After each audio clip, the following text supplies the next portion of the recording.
Hello, kasi kanana ni musuway ani nga ako ang recipe na baked sushi. So, muna ang ko ingredients niya. Ako sa kanig luto gabi pa akong salmon.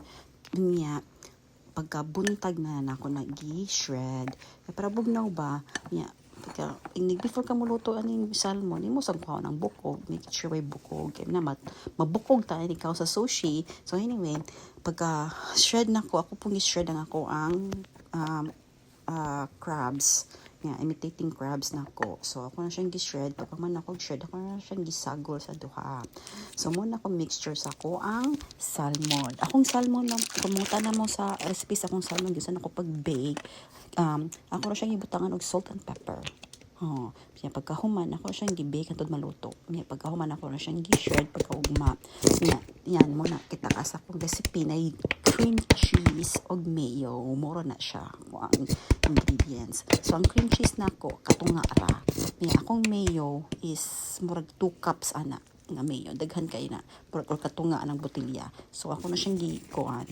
Yan mo lagi na. Mag-labs na ko kay ginauka-ukay. Kay gamay man kay bowl.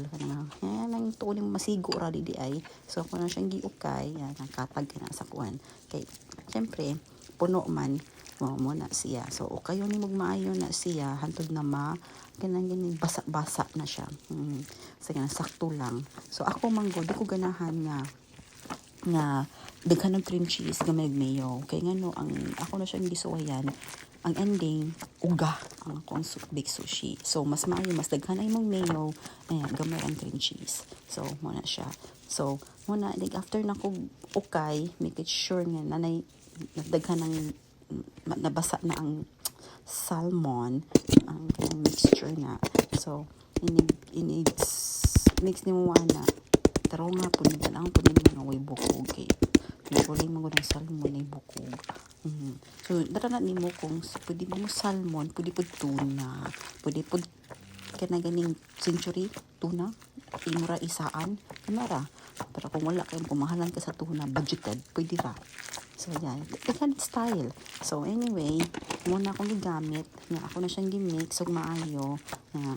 Natarong muna akong mix. Ang itilok siya na ko dahil. Kaya mahal kayo ang mayo. By the way, ang mayonnaise na nito, make it sure ka ng Japanese mayo. Kaya ako lang gamit ko sa una ng mayo na dili Japanese. Bati, uy lami, ma-feel good mo. So, muna nga, make it sure nga Japanese mayo ang imuhang gamiton. So, mahal-mahal, pero at least lami. Worth it. So, yeah. So, depende sa brand. So, kana siya, Japanese mayo akong gigamit ana. So, pagkahuman, ako na siyang gimisog maayo. Yeah, kanara siyang ingredients. Cream cheese, mayo, crabs ug salmon. Mura na siya. So, pagkahuman ako mix anag maayo, yan, pasensya na mo dahil kay hinay-hinay kapag mix. Yan, gitilok dyan ako. Human ako, naghihibok, ako na siyang gihubok akong gloves kay magkuha na akong kanon. So, ang kanon, naranan mo sa gusto ni mga kanon. Pero, wala man ko Japanese rice, kay budgeted, mahal kayo ang Japanese rice. Kung gigamit ay ganador. Jasmine, regular nga rice lang good. So muna akong gigamit nga puti nga rice. So anyway, pwede mo gamiton og red rice. Pwede mo gamiton og black rice. Nani mo. Pero imo timplahan. Pakitunta mo sa recipe unsa ang pagtimpla sa ako ang kanon. Ay luto na. Humot kay na kay bagora pagluto. Init pa tayo. So anyway, muna ako na siyang wala ko nagsukod na ako lang gi-measure nga lechon kong iroy si pamaghot kay batik ako na sining nako. So anyway, muna ako ang kanon. So ako ang rice ani di ako nagsukod. Ako rang gisukod ani ang kanang tray. Nasakto lang, di siya baga, di siya pud siya nipis. Sakto lang sa mo na pagsukod. Pagkahuman, magtimpla na ko sa kong kanon. So, tangan ako meren. Yan. Muna ako at 1 tablespoon. Pagkahuman, rice vinegar, 1 tablespoon. And then, sa ako ang sesame oil, 1 1/2 tablespoon. So, and then, tangan ako sesame seed. Kaya na mo butangan yung sesame seed or not, optional.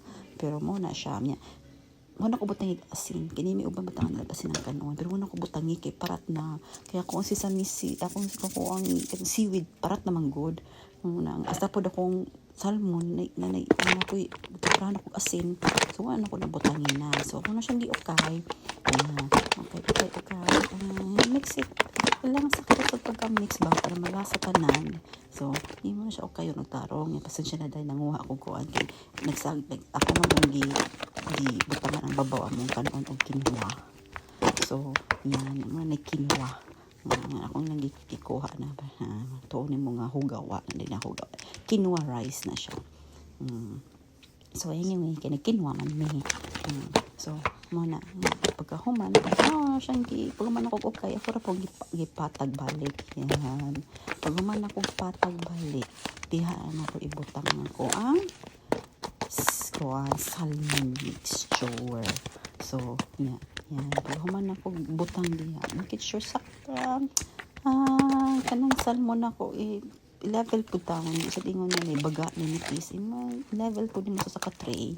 So yan, bigyan mo ko ni kay requested sa akong anabs na gusto siya mag sushi bake. Kay magpatlak man sila sa trabaho kay Valentine's Day, so they're having a party for Valentine's Day sa work because he's working, so manala niya yung contribution, so big salmon, big sushi by the way. So mo yun siya, ako na siyang dipatag. Lami na siya. Best seller na ako. Charot. Best seller sa kumbana. Muna siya. Make it sure nga na daghan ang salmon. Hindi sa ingon nga baga ang kanon. Sakto lang. Half and half. Yan. Muna ako na siyang gipatag. Pag human ako patag, nagbutang na ako anang kani manggod hinatag manggod ni sa mong family friend or sa libot na ko family friend kasi pwedeng hatag to Korea. So dito sa Korea nag-iya kong gitaganan ni kay mo na, so pagkahuman kana siya bakit pangalan niya sa Korea. Kung wala kay ana pwede naman tayo mag seaweed din kumuton mo na may butang diha or magbutang ka og kanang rice seasoning. Yan. So, wala kana rin mo ibutang kana manggod kay murag nanamagod na siya kuan na siya kuan na ba shred na ba. So, mo na akong gigamit. Pagkahuman kana man akong gingon nimo rice seasoning kung wala ka ingato. Pwede ra ka to. Yan. Lami sad. Pagkahuman ako na siyang gi-bake. Bake na ko og 10 minutes sa 350 degrees. Pagkahuman, gibroil na ko og 3 minutes. 3 minutes diay. 3 minutes gibroil na ko sa high. So yan, pagkahuman nakaroon tatagsi ko ng green. Pang dekorasyon ng god na onion. Tangan ako ana. Yan. Pagkahuman, ako na siya gibalik sa oven. Pero off na ng oven ha. Ako na siyang gibutang dito para pud makuan. Lami, init niya ito pabugnaw. Pagbugnaw na ana, ako na siyang butangan og sriracha og mayo. Gidekoritan ako na para gwapa. Kaya para mo gyapon matabunan gyapon sa mangga avocado. Yan. So, ganahan mo sriracha yan. Gibutangan ako sriracha. Nag-kick ba? Lami po nag-kick gamay. So, anyway, pag human ako butangan na, ako na siyang gibutangan og mangga, half mango, og half avocado. Yan. Atong pagwapahan. Kaya may na lang, kay gwapa pinagimo. So, ato nang paninduton ang ang tray. Yan. Half and half. Half mango, half avocado. Pagkahuman, make it sure nga ayaw ta ninyo i-bake ang avocado ug mangga maluoy mo kay nakasuway jud ko ang ending itom bati ingnaw murag karaan murag na siya daan mo ini mo na siya gamay na sila ha pwede na avocado ug mango kina mami mangga pwede ra pud avocado na rin mara usa sa diwa kay prutas wala pero lami jud ni prutas mga amiga. So yan pagkahuman ay paninduton jud nako ning mayo pagka mura gyapon mataburan gyapon ang mayo og sriracha kay pag after nako ana ibutangan gyapon nako na siya mayo og sriracha ang babaw dekorasyon yan pagkahuman na luto na so yes ready to serve yan dadto na sa trabaho hopefully they gonna enjoy lami na siya parisan og seaweed wrap. Bye guys.